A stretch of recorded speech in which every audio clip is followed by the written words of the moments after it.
In light of the developing situation regarding the spread of the COVID-19 novel coronavirus, we would like to remind all WolvHaveners to take note of the following.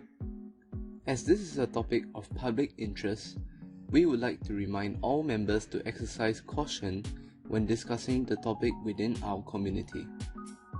WolvHaven is an international community. It is expected that this situation is likely to affect certain members more than others. Remember to be respectful towards other members when discussing the topic. Be more aware of how your words and actions may affect others. Fact-check information before sharing it. Check if the source is reliable and cross-reference between different sources. Ascertain that the information is accurate before sharing it. We do not want to cause any unnecessary panic or alarm to others. If you are displaying symptoms, please refer to the official guidelines released by the relevant departments of your local authorities. Do not rely on other members to tell you what to do, as this information may vary across different regions. Let us be socially responsible during this period of time. Your cooperation is greatly appreciated. Thank you and have a good day ahead.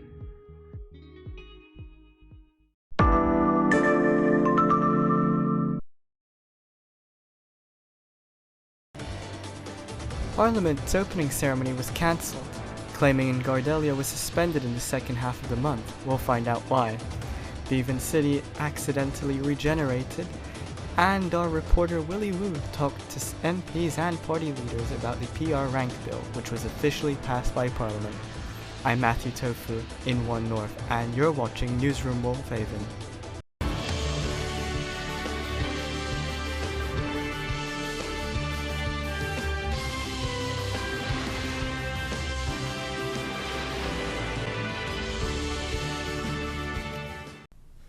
Our first story today, the much anticipated state opening of WolvHaven's 12th Parliament has been cancelled by President Silverwolf. Originally, due to personal commitments, the President had initially postponed the date of state opening to February the 15th, which would have included a ceremony as well as the President's speech on the bills that the United WolvHaven government planned to propose. Approaching the 15th, the President again decided to postpone the state opening for another week, not only due to personal commitments, but also in the President's speech not having been finalized. It was the next day that President Silverwolf decided to cancel the state opening altogether. Despite the lack of ceremony, Parliament has been operating as usual, with 2 bills having been passed, as well as 1 bill rejected. Speaking of parliamentary bills, the National Security Bill concerning Gardellia and claiming, proposed by Mindbuilder 1223 of United WolvHaven, was passed on the 16th of February. The bill, which was aimed towards the suspension of new claims being established in Gardellia starting from the 18th of February, which was the start of the MRT server's suspension for upgrades, was heavily debated upon by some independents or non-members of Parliament for being discriminatory against MRT players. But this was quickly refuted by several members of Parliament, with Minister of Home Affairs Gardellia explaining promptly an event called Quelle de Royale, in which the WolvHaven server received a, quote, significant influx of new players, which placed heavy strain on server resources, unquote. He also added that, quote, it resulted in a rapid decrease in claimable Gardellian land, unquote. The bill affects all players until the 29th of February, and does not restrict any players from building on existing claims with the claim owner's permission. Moving on now, on the 3rd of February, Bevan City of Gardellia was announced to be regenerated despite the owner, Bevan, having not requested for the regen. Newsnet CM Raiders reached out to Bevan about their opinion on how this came to be. He told Newsnet that I literally have no idea, but maybe someone looked at the area around my claim and decided to try to claim it themselves. Fortunately for _Bevan, the Gardellia department was able to reverse most of the rollback, which was done 6 days later, on the 9th.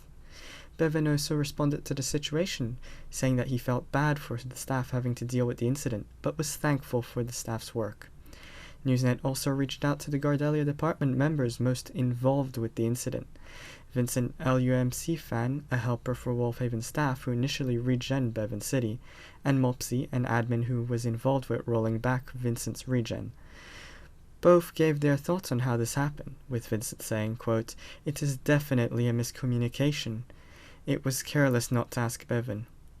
Both Vincent and Mopsy acknowledged that the Gardellian claim registry form, used for registering claims, as well as reporting abandoned claims and requesting for regenerations, might have been submitted to the Gardellia department by someone other than Bevan himself. To prevent the possibility of this happening again, Mopsy announced that, quote, "standard policy of the Gardellia department has been updated in order to minimize the risk of something like this happening again," unquote. In response to Newsnet's questions, Mopsy advised the public, saying, quote, "People should not be worried about their claims, and that from now on, people will be asked to confirm whether they requested their town to be regenerated." Vincent also commented, saying that the newly implemented Gardellia department procedures were an improvement, and that communication is a key part of the Gardellia department's handling of cases, and that would surely benefit all parties despite the lengthening of the process. Moving back to some parliamentary subjects now, the PR rank, also known as the permanent residency rank, implemented by executive order last month, was finalized and officially passed by Parliament in early February. Our reporter Willie Wu asks MPs and other party leaders what they thought about the bill being officially passed by Parliament. Mopsy Studios, the Prime Minister from United WolvHaven Party, said that, quote, "WolvHaveners voted overwhelmingly in favor of the permanent residency bill, so we believe it is our duty to implement this," unquote. Mopsy Studios, while not having strong opinions on the PR rank, believes that rank is necessary for the future of the WolvHaven political system, as well as the server as a whole, eventually leading into a positive transformation for WolvHaven. Gookie Gooks, the leader of the opposition and the WolvHaven Architect Party, stated, quote, "I support the PR rank as long as it is easy to understand," unquote, adding that his experience led him to believe that the changes to the current PR rank were needed. Little Doggy 2 from National Order stated, quote, "I believe the PR rank is a necessary step in the future of the server. I also understand why some may be concerned with it," unquote. Little Doggy 2 additionally reassured that any concerns would be addressed with fellow confidence and supply partner United WolvHaven.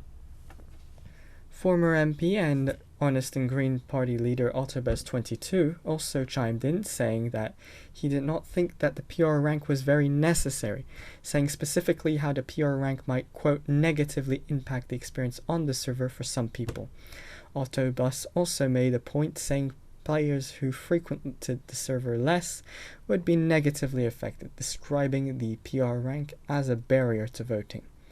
We asked Corksalon, the MP behind the initial PR bill, on his thoughts, but he was unavailable for comment at the time of recording.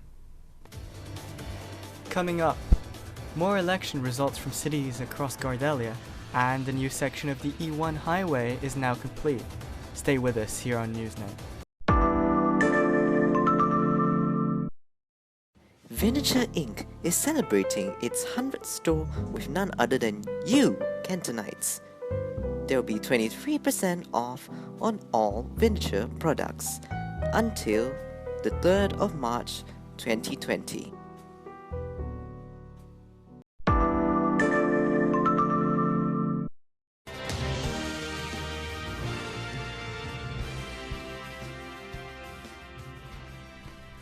Welcome back.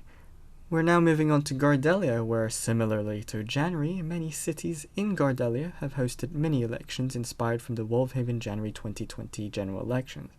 Firstly, Wu City voted in the 2020-1 elections.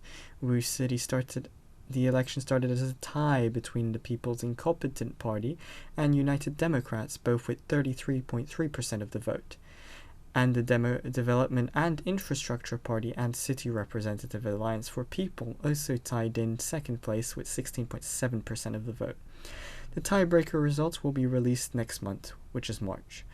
The mayor of Wu City, Willie Wu 257986, stated, quote, "I don't want to rush this process. Yes, we started over a month ago, but we have had many other things to do. I personally have real-life things going on, and we don't have much time. I want to give results not just in the election, but also how the first part of Wu City Council history started," unquote. New Toronto has also hosted elections, and the results are a three-way tie between all candidates. 2 independents were elected, Blue the Giant Noob, and Sheep Can Eat Beef, as well as New Toronto's sole party, the New Toronto Balance Party. Moving on now. The newly built section of the E1 Expressway between New Hudson and Juneau was completed in early February 2020.